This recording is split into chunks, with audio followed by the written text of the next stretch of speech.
ሶፊ ካጠፋች ወይም አጠፋች ብሎ ያየውን ነገር ካለ ደውሎ እኮ ማውራት ይችላል።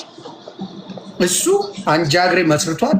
ምን የመሰሉ ወሮ በላዎች አጠገቡ ያሉ ዶክመንቶቹ አሉኝ በሙሉ በፊት ዘግቤዋለሁ። እያንዳንዱ በመረጃ አምጥቼ አጠገቡ የነበሩ ስንት በስንት ነገር ይባላል። እነሱን ሰብስቦ ሰው ሲወቅት ነው እና እጅግ የሚያሳዝን ነገር ነው። እንኳን ደህና መጣች ሶፊዬ። ሰላም ነው?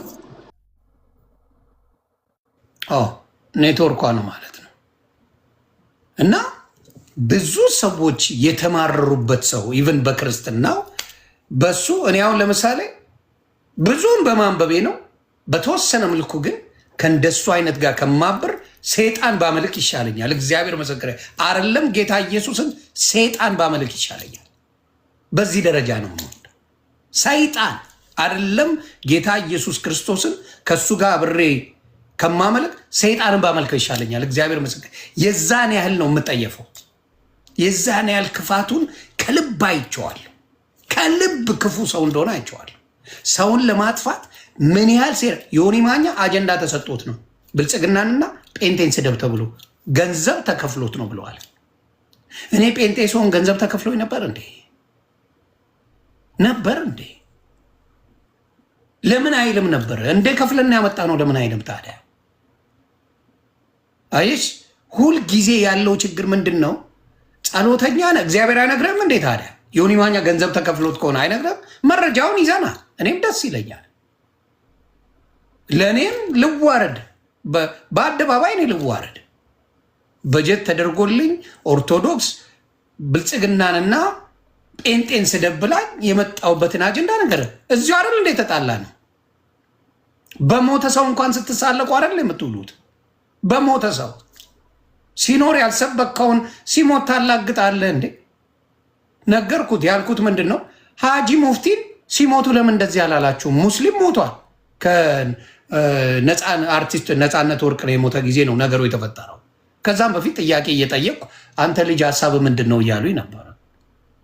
ከዛ ሀጂ ሙፍቲ የሚባሉ አረፉ። ሁሉም እንኳን ነው ኦርቶዶክሱም እንኳን ነው እግዚአብሔር መልካሙን ቦታ ያድርጎት ነው የሚለው እንደ ሰው። ሌላ ምት የለም። ኢየሱስ ክርስቶስ ራሱ እንባውን አፈሰሰ ነው የሚለው ዮሐንስ ወንጌል ምዕራፍ 11 ብታመጪ ያድነዋል እኮ። አልዓዛርን እኮ የሚውትላል አልዓዛርን እኮ እንደሚያድነው ያውቃል ኢየሱስ ክርስቶስ። እነሱ ሲያነቡ ሲያለቅሱ አይቶ እንባውን አፈሰሰ ይላል መጽሐፍ ቅዱስ። ኢየሱስ የሚያድን አምላክ እንባውን አፈሰሰ ይላል። እነሱ ግን በሞተ ሰው ሞድ ይዛሉ። አሁን በኋላ የምጠይቀው በጌታ ሆኗል ወይስ አልሆነም እያልኩ ነው ሰው ሲሞት የምጠይቀው ይላል። እንዴት እንደዛ ይባላል? ከሰበከኝ በሕይወት እያለው ስበከኝ፣ ስሞት አይደለም ዲስኩርን የምትደሰኩረው። እና እንደዛ አይባልም በሚለው የተነሳ ነው እሱ ሮጦ እሱን ይዞ ገባ። ከዛ ጩኸቱ ተጀመረ፣ ማስጮ ጀመሩ። የነበረው ነገር እንግዲህ በዛው እየሄደ ህብረት ጀመሩ። ጭራሽ ተሰብስበን ረግማለን የሚባል ነገር መጣ።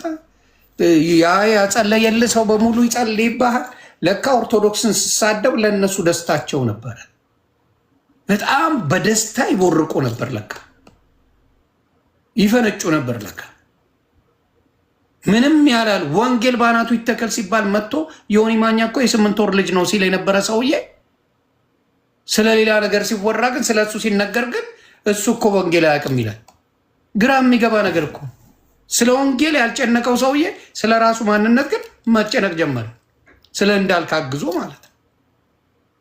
እና ወንጌልን በመስደብ የሚከብር ማንም የለም። ወይም ደግሞ ለኢየሱስ እኔ ጠበቃ መሆን አልችልም፣ እሱ ነው ጠበቃ የሆነኝ። መጽሐፍ ቅዱስ የሚናገረው ኢየሱስ ለእኔ ጠበቃ ሆነ እንጂ እኔ ለኢየሱስ ጠበቃ አልሆንም። እና በሚያሳዝን ሁኔታ ብዙ ሰዎች ከክርስትና እያፈገፈጉ ያሉት እግዚአብሔር ምስክሬ ነው የምለው በኤርሚያስ ምክንያት ነው። ለምን? መሀይም ደፋር ነው። አንተ ልንገርህ፣ ከ7ኛ ክፍል ስላቆምክ ነው ብዙ ችግር የፈጠረብህ። ወደፊት ለመግፋት ያለበት ሀገር ቢያንስ ሃይስኩል መጨረስ አለብህ። ኦንላይን መማር ትችላለህ። ተምረ የሆነ ደረጃ 12ን እንኳን ብትጨርስ በጣም ደፋርና ጋጥ ወጥ አትሆንም ነበር። የሰውን ስሜትም ለመጠበቅ ጌታ ያዝኑብኝ ይሆን አያዝኑብኝም ይሆን ብለህ ተጠይቅ ነበረ።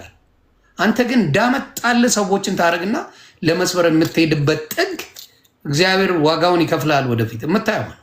ስለዚህ ያንን ነው በእኔ በኩል ያለውን የምነግርሽ። እና ብዙ ነገሮች አሉ እሱ የሚላቸው በጣም ብዙ ነገሮች የሚዋሻቸው ነገሮች አሉ። እና አንቺም ላይ የተደረገው ነገር ተመሳሳይ ነገር ነው።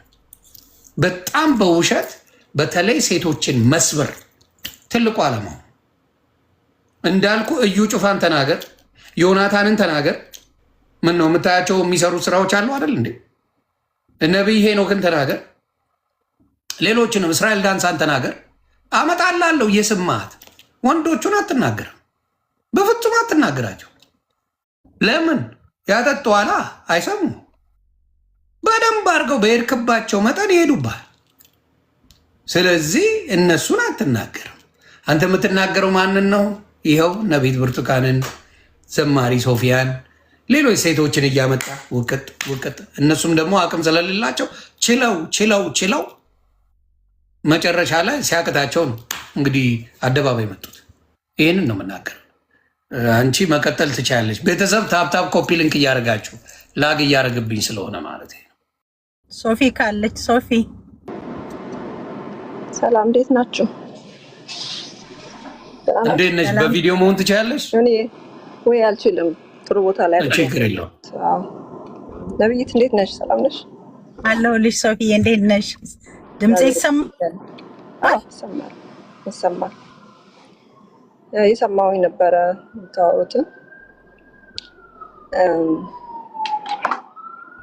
መጀመሪያ በጣም አዝናለሁ።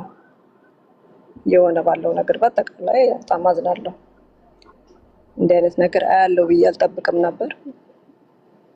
በተለይ የክርስቶስን ከምናምን ከኛ ቃሉን ከሰማን ከኛ በጣም ብዙ የማይጠበቁ ነገሮች እየተሰሙ ነው። ያስደነግጣል፣ ያሳዝናል። ምክንያቱም እኔ ወንጌልን የማውቀው በፍቅር ነው። ወንጌልን የማውቀው በትዕግስት በደልን በመሸፈን በመማማር በመተሳሰብ ለሌላው በመኖር ራስን በመካድ ሰዎችን በማገልገል ነው እንጂ እንደዚህ አይነት በቃ በዚህ ስለ ክርስቶስ መወራቱ ቀርቶ ስለ ግለሰቦች በዚህ ልክም እየተወራ ሚዲያው ራሱ በቃ በዚህ አይነት መንገድ መሆኑ የሚሰራው በጣም አዝናለሁ። በጣም ከዚህ የተሻለ በጣም ትልልቅ ርዕሶች እያሉ እንደዚህ ግለሰቦች ኢሹ እየሆኑ በቃ ንትርክ፣ ጭቅጭቅ፣ ጠብ፣ ጥላቻ። አሁን የሆነ ያነሳው ፖይንት ቅድም ያልከው ሰው ሲሞት እኔ ጠይቀው በጌታ ነው ወይ አይደለም የሚለውን አሁን ያልከው ነገር እውነት ለመናገር እኔም ደስተኛ አይደለሁም እንዲህ አይነት ሲደረግ። አሁን ለምሳሌ እኔም እንግዲህ ወንጌላውያን ጋር አይደል ያለሁት፣ ግን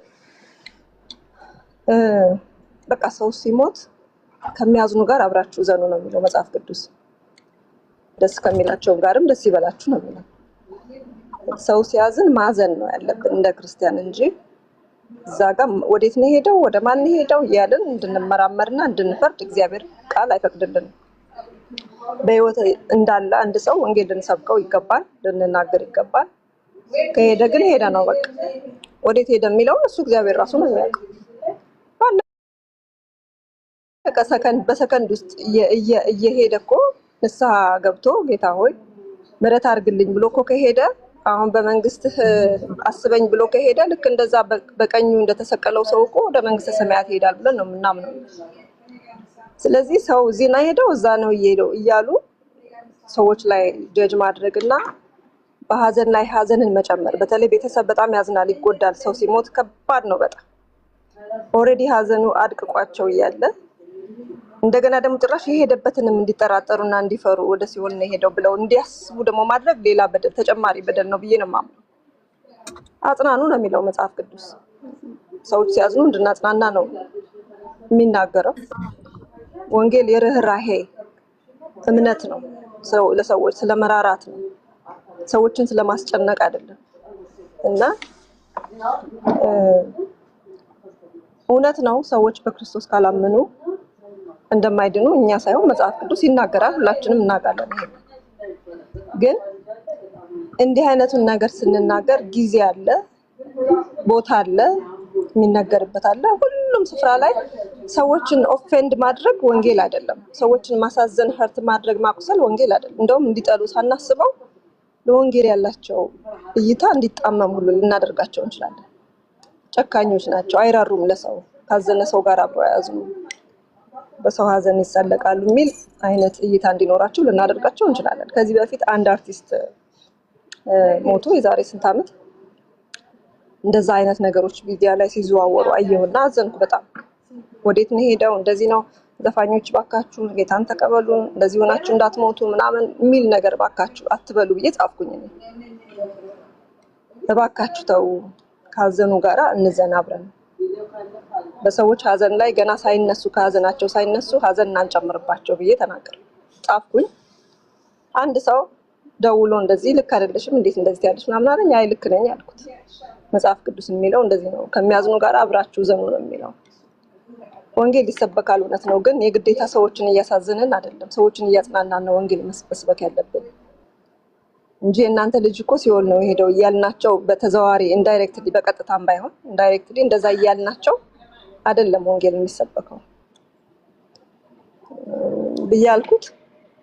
ያው አንደርስታንድ እንድታደርጉ የምፈልገው ሰዎች የደረሱበት የብስለት አይነት ይለያያል።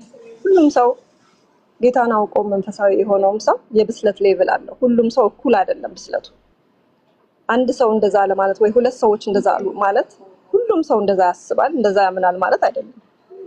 ሁሉም ፕሮቴስታንት፣ ሁሉም ወንጌላውያን እንደዛ ነው የሚያስቡት ወይም የሚያምኑት ብሎ ማሰብ ትክክል አይደለም። በመንፈሳዊ ነገር ገና ያልጠነከሩ ሰዎች አሉ፣ ኢቨን የሚያገለግሉ በሚዲያ ላይም በተለያየ ቦታ ላይ። እኛም ሳንበስል ብዙ ጊዜ አገልግለን እናውቃለን። በመንፈሳዊ ነገር ጌታን ስለምንወድ ብቻ ወጥተን አገልግለናል። ስለ ኢየሱስ አዳኝነት፣ ጌትነት መስክረናል፣ ተናግረናል፣ ዘምረናል። ግን የብስለት ሌቭላችን ደግሞ ገና እየተሰራ የነበረበት ነገር ነው የነበረውና ያጠፋናቸው ነገሮች ይኖራሉ በዛ መካከል።